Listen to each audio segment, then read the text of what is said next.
30th December 1991. We will continue our Dhammatalk on practical exercise on mindfulness meditation.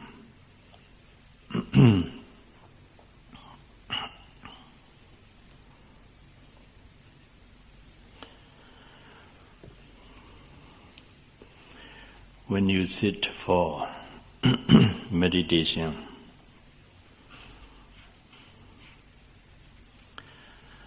as soon as you sit for meditation, or as soon as you have settled down yourself on your seat very well,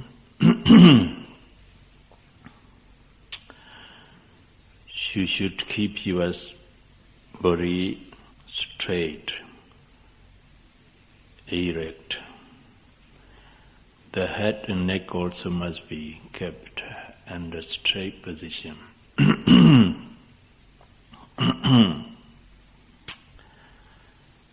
Then focus your mind on the movement of the abdomen. When the abdomen rises, observe it very precisely. Make a mental note rising.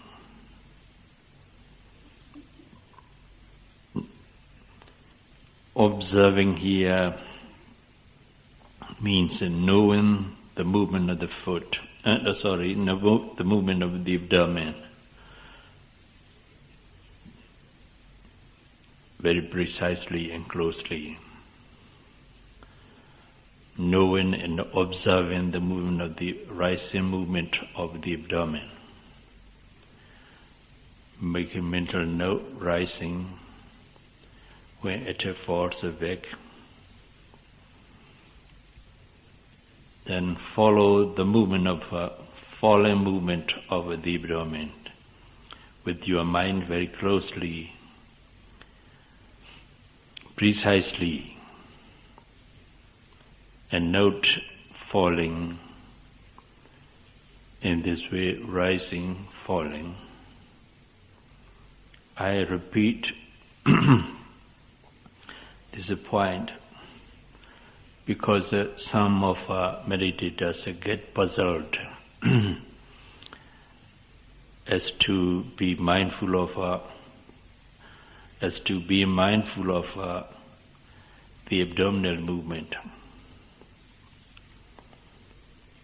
The rising movement is caused by one element, vaya dhatu. The falling movement is also caused by the wind element, vaya dhatu.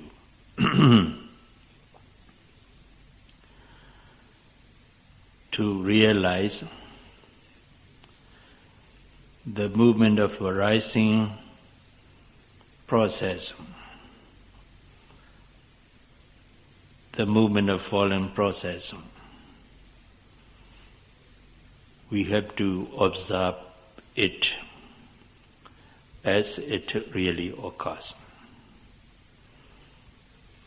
But this is just a primary object of meditation. While you are engaged in it, you may hear some sound or voice, sharp or loud. Then you have to observe it, make a mental note, hearing. When you smell some scent or odor, you should note smelling. Observing the consciousness of smelling.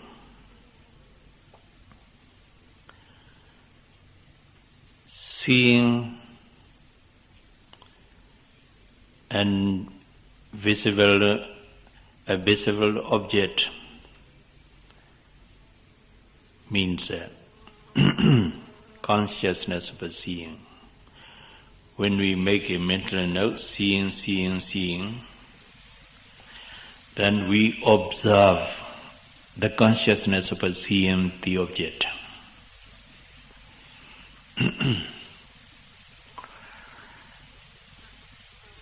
The eye doesn't see the object. The person doesn't see the object.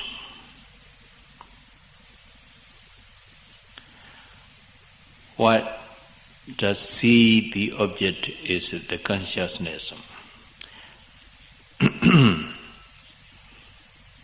Without consciousness, the eye cannot see the object, the person cannot see the object.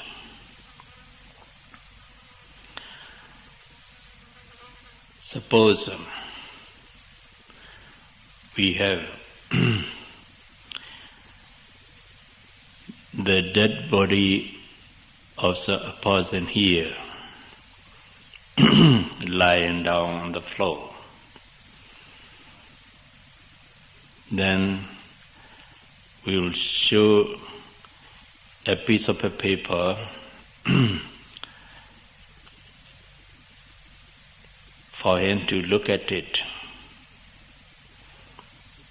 We will show the paper against his eyes.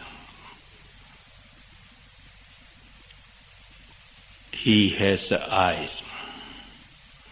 He's a dead person, or the dead body of a person. But he can't see the paper. His eye can't see the paper.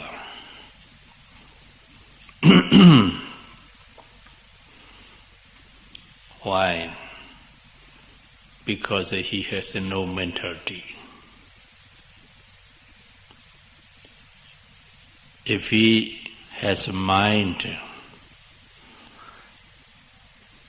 the consciousness that rises at that moment, see the piece of a paper. So, when we see an object, we observe the consciousness of seeing. We make a mental note, seeing. Mental note or labeling is not very much important, but in the beginning of the practice, it helps the mind to concentrate on the object of meditation. That's why we have to use it.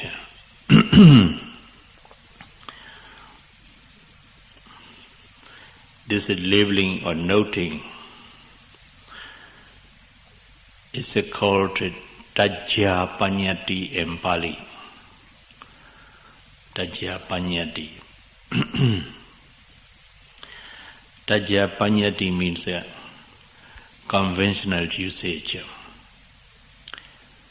which is suitable to see the object, or which enables the consciousness to see the object. So this is a conventional usage, Tajya Panyati. Though it's not very much important, it helps the mind to concentrate on the object of meditation very well in the beginning of the practice. That's why we have to use this labeling or noting. What is important is to be aware of the object which is arising at that moment. So when we see an object. What really exists at that moment is the consciousness of seeing. So the consciousness of seeing must be aware of, mindful of, as it really occurs.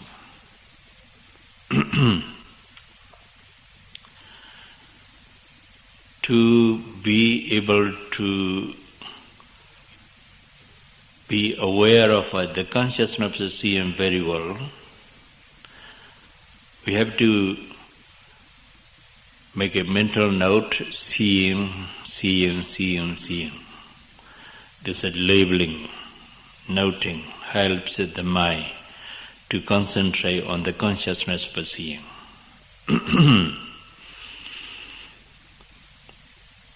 Then here we find the two aspects in this vipassana meditation.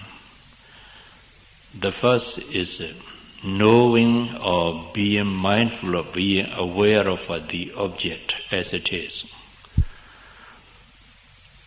The second is the labeling or the noting.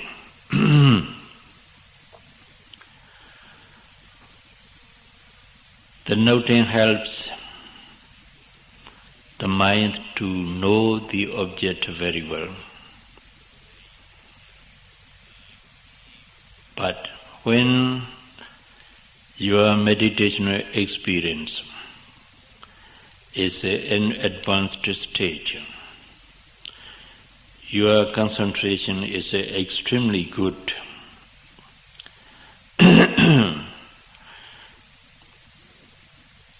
Even though you sent the mind out to any desirable object or pleasant object, the mind doesn't go out. It stays with the object of a meditation. And such a state of a concentrated mind, you need not use labeling or noting, but just be aware of the object, what is it that's arising at that moment. But sometimes we find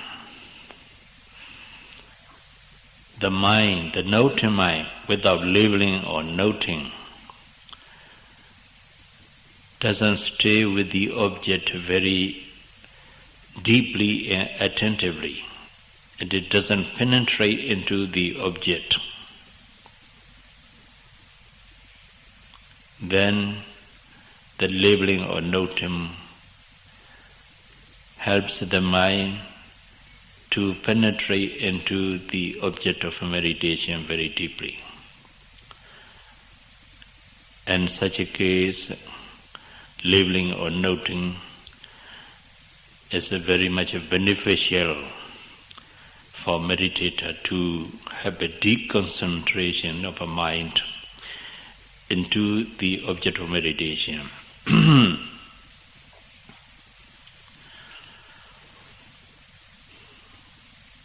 That's why we have to use labeling or noting. Then when you hear some sound or voice, sharp or loud, you should know the consciousness of hearing, observe it, make a mental note as hearing.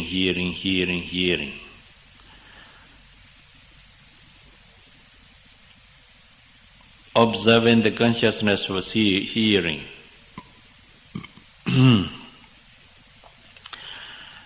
is produce great benefit to destroy all mental defilements and hindrances. Later on, I may be able to explained how this is noting or observing of the consciousness of seeing, hearing, enable a meditator's mind to destroy all mental defilements.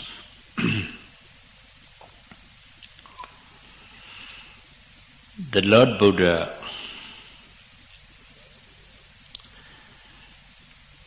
expounded many discourses regarding the observing consciousness of seeing, consciousness of hearing, consciousness of tasting, consciousness of smelling, consciousness of touching, and thinking, consciousness for thinking.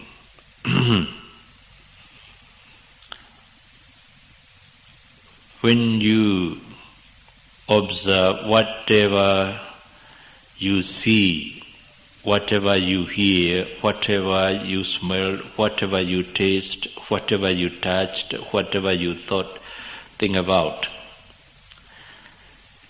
is called Indriya Samvara. Indriya Samvara.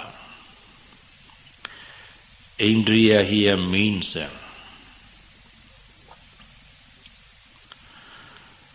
six kinds of sense bases. That is eye, ear, nose, tongue, body, and mind. These six are called Indriyas. Six sense bases. These six bases must be closed by being mindful of the consciousness of seeing, consciousness of hearing, consciousness of smelling, tasting, touching, and thinking. So, samvara means closing the door. Here, door means six doors. That's eye, ear, nose, tongue, body, and mind. These are known as the doors through which mental states, especially mental defilements, comes into the mind. So they are called doors, six sense doors. If you are mindful of whatever you see, whatever you hear, whatever you smell, whatever you taste, whatever you touched, whatever you think about, then these six doors are closed. None of mental defilements get into the mind through these doors, because the doors are closed.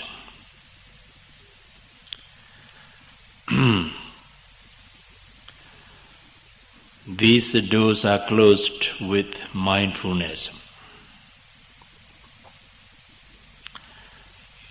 That's why you have to be mindful of whenever you see something, whenever you hear something, whenever you smell something, whenever you taste something, whenever you touch something, whenever you think about something. If the mindfulness becomes strong enough, none of our mental defilements, undesirable mental impurity cannot come into the mind through these doors. The doors are closed with the mindfulness. So, this is called Indriya Samvara. Indriya Samasa. We can say closing of 6 sense doors. By being mindful of whatever arises regarding the eye, the nose, the voice or the sound, and so on. So, when we say you must be mindful of the consciousness of seeing, when you see any object, make a mental note, seeing.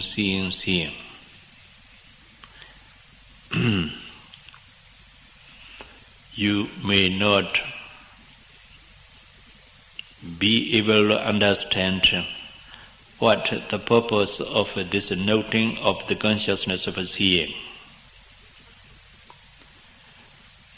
But when you have experienced it, by being mindful of a consciousness of seeing, you come to understand how deep this awareness of consciousness of seeing is.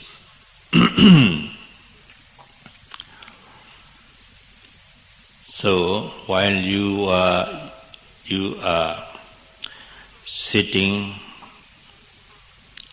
when you hear some sound or voice, you should note hearing. When you see something, you note seeing. While you are sitting, you have to close your eyes. Then, how could you see any object with the eye closed? Can you see any object with the eye closed while you are sitting?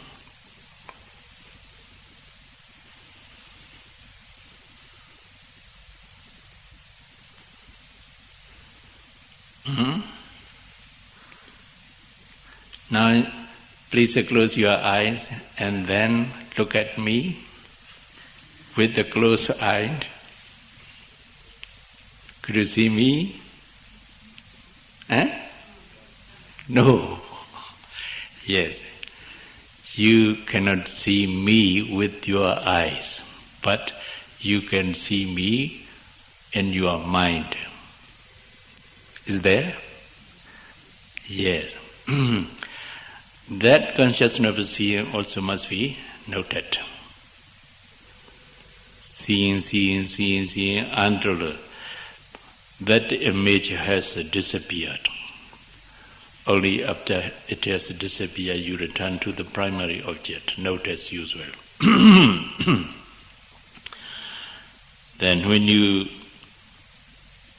smell any scent or odor, you should note smelling. When you taste any food, tasting, bitter, or hot, and also sour, and so on. By the way, let me ask you,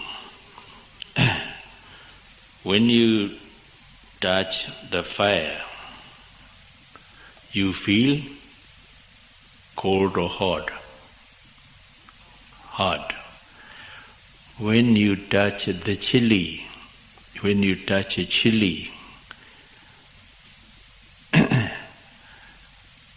what did you feel?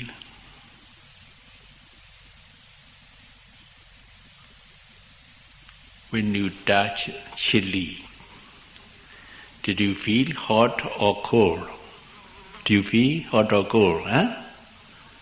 No. Then when you taste it, what do you feel? Hot. Yes. You have any other word for being hot about chili in English? Any other word except hot? Huh?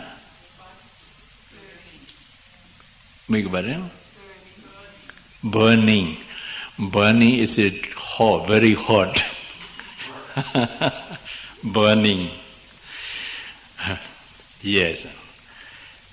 Do you think the feeling of the fire and also tasting of the chili is it the same feeling? Do you think is it the same feeling? No. Yes. In our Burmese language, there is a separate word for feeling of the hot about chili. We call it a satte. When we taste chili, we say satte. When we touch the fire, we say pure. Two different words. When we taste chili, we say satte. When we touch the fire, we say pure. Do you remember? The two different language. In English, when you taste the chili, hot. When you touch the fire, hot.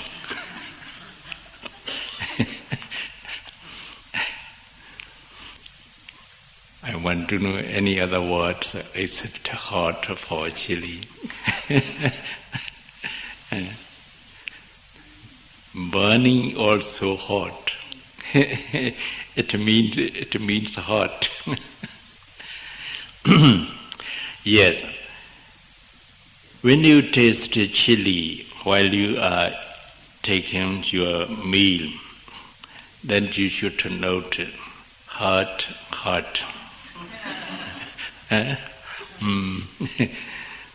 So, what do you mean by that? When you taste chili, you note hot. What do you mean by noting hot? Closing of the doors. Closing of the doors. Closing of the door of a tank. And when you note hot, later on when the concentration is good enough, you doesn't have an aversion to it. You doesn't like it. You neither like it nor dislike it, because you know just a feeling of a hot. That's all. Then there's no aversion to it, no desire for it. Because there's no aversion, dosa, one of a mental defilement, doesn't come into the tongue or the mind through the door of the tongue. Then desire, lobha, doesn't come into the mind through the door of the tongue. That is the value of a noting of the taste.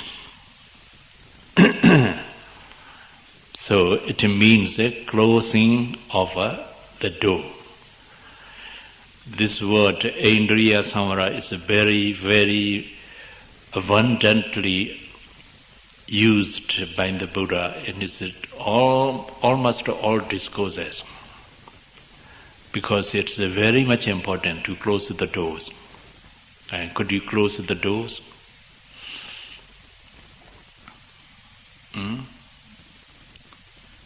Could you close doors? The 6 sense doors? You don't know.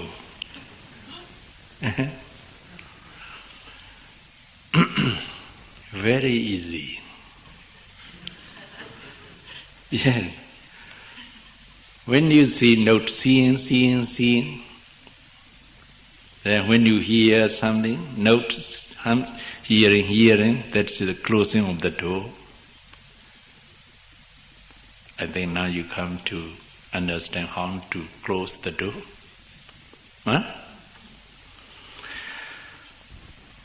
Yes. Very, very much important to close the door. If you do not close the door by being mindful of what is happening at the moment, then a great deal of mental defilements come into the mind. And the mind becomes defiled a lot. Then you become suffer. Then that's why we have to note whatever we hear, whatever we smell, whatever we taste, whatever we touch, whatever we think about. So that no defilement, mental defilement comes into the mind and makes the mind defiled. But sometimes some of our yogis,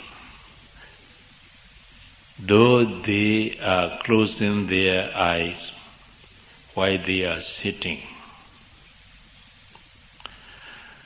they see some visual object, visible object, not in mind but with the eyes.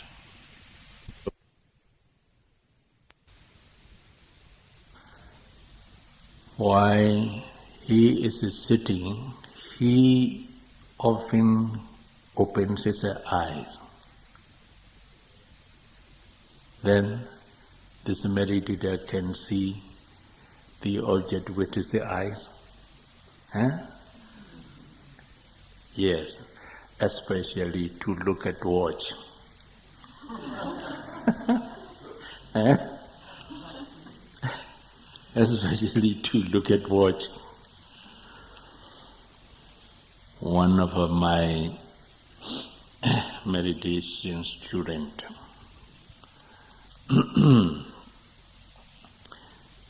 he is a monk, Westerner. He was ordained in 1979. He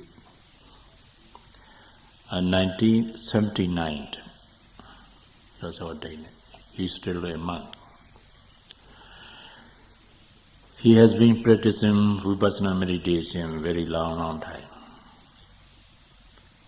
But when he sits for meditation, place a watch in front of him. About 20 minutes meditation. After 20 minutes meditation, he opens it and then look at the watch. Then again, close it and meditating. Then about 50 minutes, after 50 minutes, then again open the eyes, close the watch. And I was sitting, I think he may open his eyes about 6 times. He can see the object with his eyes.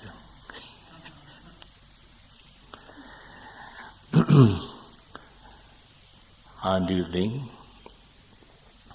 Can he attain deep concentration and clear insight?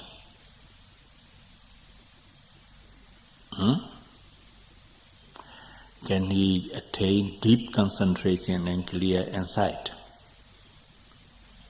No, not at all.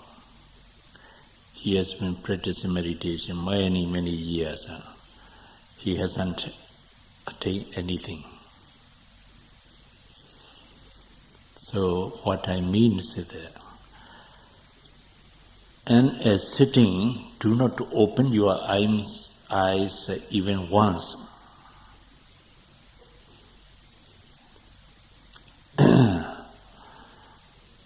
How much desire you have to open the eyes. You must note that desire, until it has disappeared. When the desire has disappeared, you won't open your eyes. If you open your eyes, then the mind goes with the eyes. The concentration, what happened to concentration? Breaks. Concentration breaks. Then when the concentration very often is broken, then can this concentration be deep or good?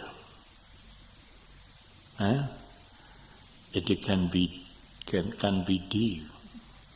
Then it can be good. So, do not open your eyes even once in a sitting. As long as you are in sitting posture, you must not open your eyes, close your eyes, focus the mind on any mental or physical process which is arising at the moment. Then again,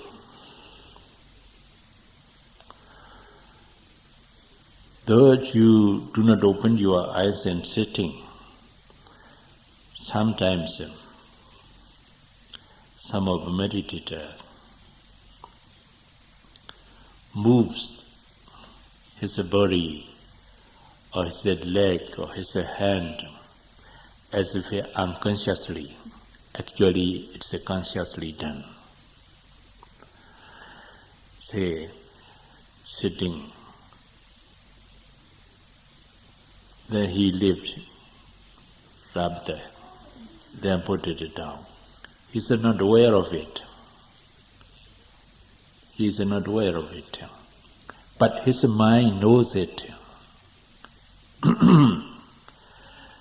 Sometimes hands put here, and again put here, and sometimes put here, sometimes like this. Can he attain deep concentration? No. Because he moves his hand and legs here and there, it means his mind is not stable. It's distracted and becomes restless. That's why he moves the hand. So, you must not move your hands and limbs while you are sitting. You try to be like this Buddha statue, still and quiet, without moving. When you are able to sit in a very quiet position, very still position, then it helps your mind concentrate well on the object of meditation. So try to sit still, quiet, without moving any limb or body.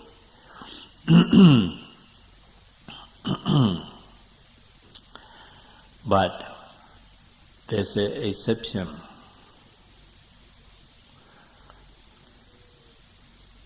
Even though you sit, keeping the body straight, the head and the neck straight, then the body gradually bends down, because your mental effort is weak. In other words, you do not note the object very attentively, energetically enough. So mental effort becomes weak. Then the body becomes slim. Then slamming body must be straightening up. If you stay in this position, slim position, you can feel the abdominal movement very distinct, because the slamming body press the abdomen. So the abdomen becomes tight. It cannot move very freely. So you must straighten it up again. But first of all, you should know intention, then straightening up, straightening. The movement of straightening must be very attentively observed. In this way, you may be able to note individual movement of straightening up when your concentration is good enough. But if your mental effort is strenuous enough to know any object of meditation, the body can be kept straight all the time. When your effort becomes weak, then the body bent down sinks and slumps. So, you should always put strenuous effort, enough effort in the noting and the practice, in the noting. Then the noting mind becomes powerful and strong, so it can keep the body straight. So you should be careful that. If you are able to sit 45 minutes or 1 hour without changing position, you should not change the position after an hour's time. If you are not able to sit at least 40 or 45 minutes without changing position, if you feel the pain becomes unbearable, if you feel the pain unbearable, then you can change once in a sitting, only once. Then you must not change the position unmindfully. The changing acts must be observed very attentively and more detail. Say, when you want to change the position, first of all note intention. Then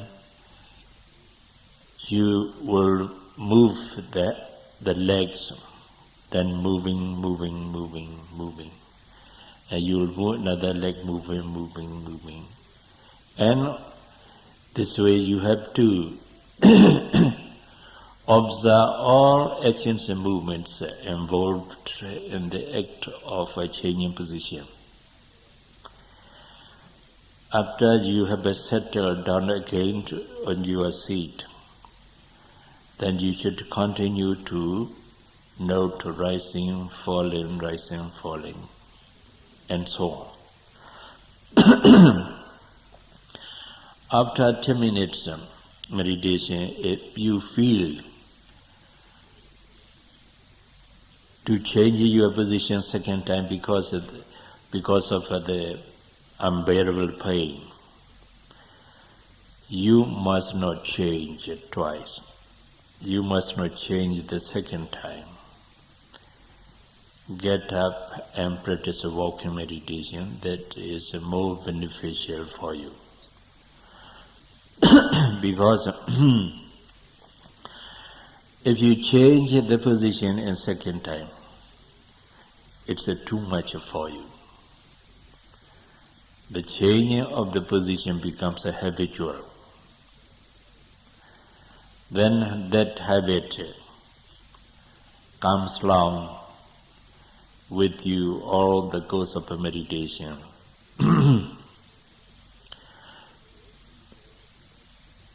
Though you don't have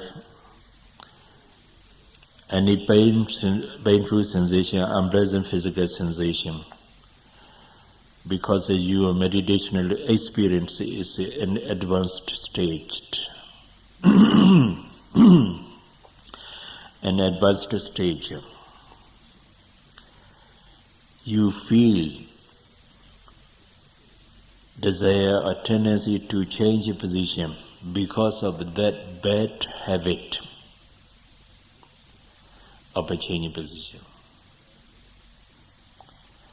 Then you unconsciously change the position at that time. Then the concentration breaks.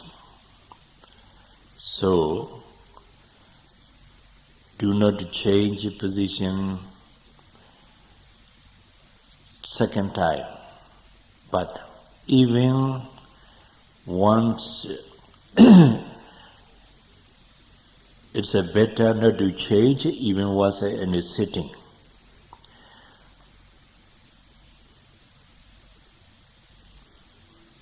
But when you are not satisfied with your mindfulness and concentration, after 40 minutes meditation, after 30 minutes meditation or 40 minutes meditation, you may wish to continue sitting, so then you may change the position, even position once in a sitting. But better not to change the position. By being patient with the painful sensation, by observing it very attentively and closely and precisely. When your concentration on the painful sensation becomes deep enough, then you won't have any aversion to the pain, because you just feeling the pain, but you are not affected by the feeling of the pain, because of what you are realizing is the sensation of unpleasant physical phenomena. Unpleasant physical sensation is felt. So when you know that, when you realize that in that way, then the pain doesn't affect you, it doesn't disturb you, it doesn't annoy you. So then you can continue to sit, say 10 minutes or 15 minutes or 20 minutes. When the pain is realized in a process of unpleasant physical sensation. To experience in that way, you should persistently and perseveringly observe the pain very attentively, closely and precisely. But when the pain becomes unbearable because your concentration is weak, Then you get up and walk, practice walking meditation, that's better. In the walking, the most important thing is your eyes. If you look around here and there while you are walking, you can never attain deep concentration in the walking meditation. So you should determine that I won't look round while I am in retreat. As long as I am retreat, I won't look round.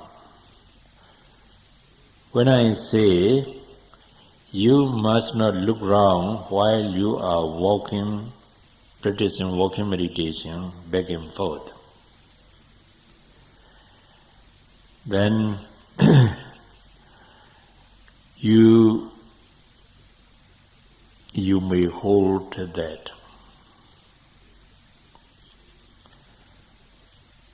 We must not look round while we are practicing walking meditation, but when we go to dining hall, when we go to our room, when we come to meditation hall, we can look round. You may hold that. Then should you do that? No, because in this retreat there are many beautiful scenes around the retreat. Hills, grasses, trees, kangaroos and rabbits. And when you think you could look around while you are going somewhere, then you would get these the very beautiful scene and also enjoying it. Enjoyment is one of the mental defilements. Yes. It means lova,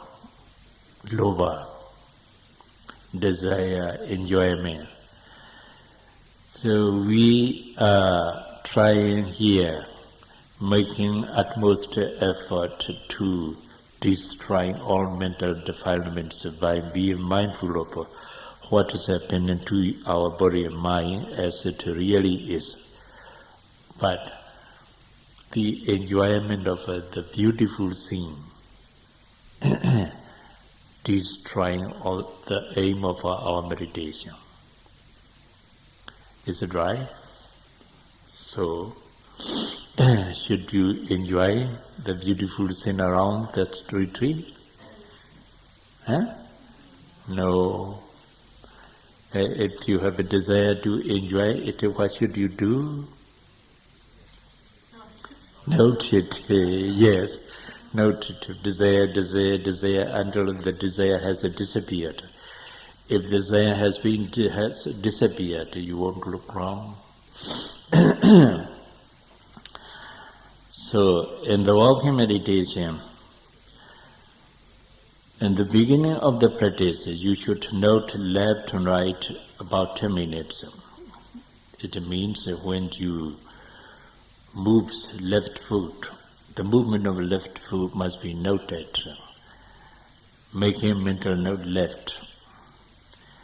When you move the right foot forward, the movement of right foot must be noted as right, left, right, left, right. Noting is just helping the mind to concentrate on the movement of the foot. What's important is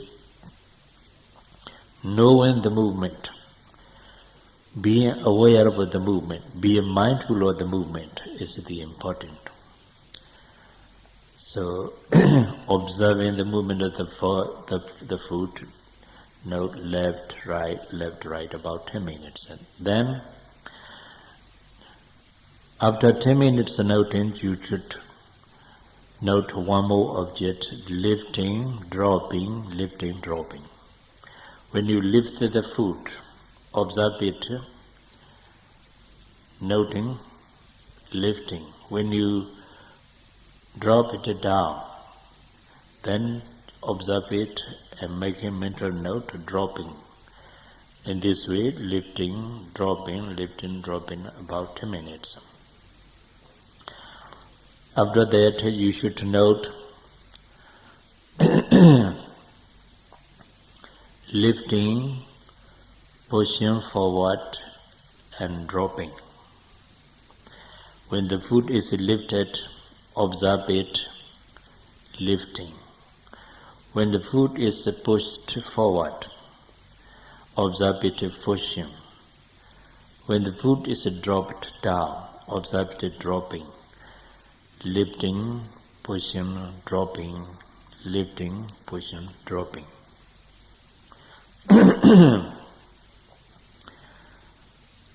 Three parts of a step must be noted, must be observed.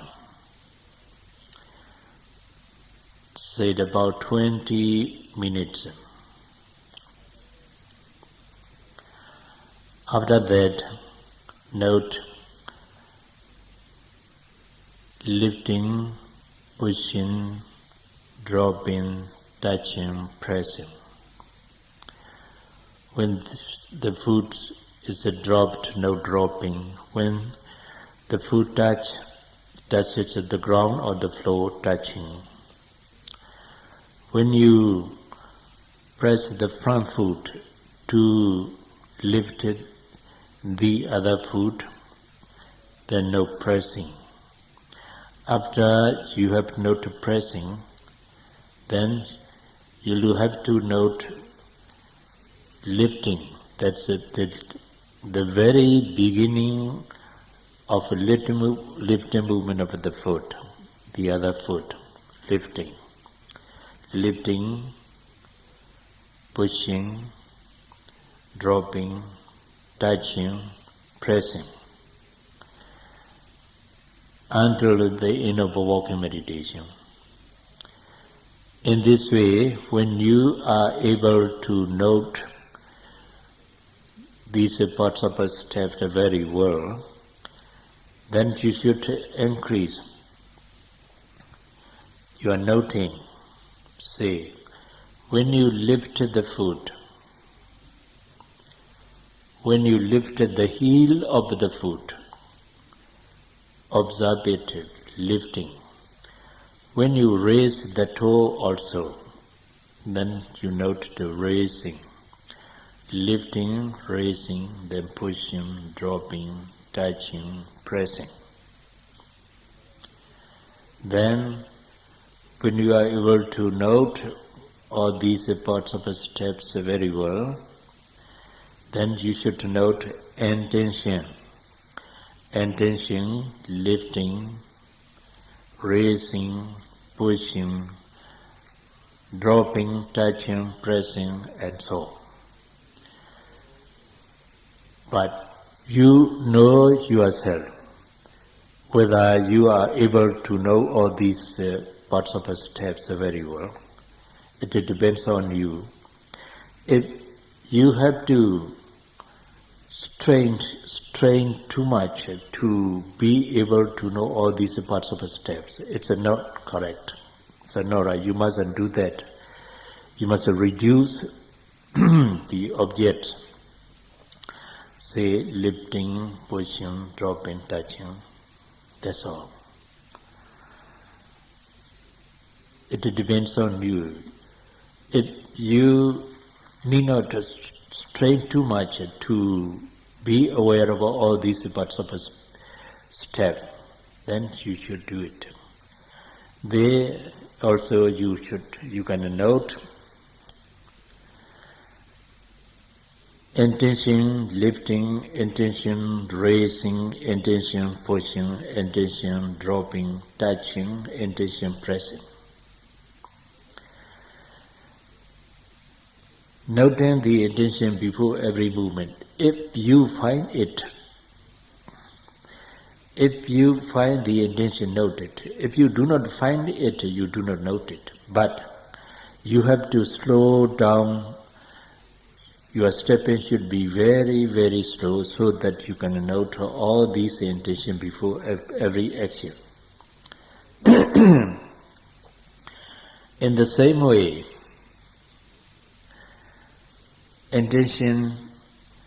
some intention must be observed before some actions and movements while you are dealing with daily activities too. We have to observe the intention so that we can realize how this intention is related to the movement. In other words, to realize the relationship between the intention and the movement or the action that follows it. It's also very much important to realize this relationship. This relationship can destroy the idea of a person, a being, and atta. So by realizing the relationship between the intention and the action or movements that follows it, you can destroy personal nature or the idea of a person, a being, individual, and so on. That's why we have to observe the intention too. As you know, the principle of vipassana meditation is to be mindful of, to be aware of what is happening to your body and mind as it really occurs. That's the principle. So, there's no mental states, no mental process, a physical process, which must not be observed, which must not be mindful of, as it is.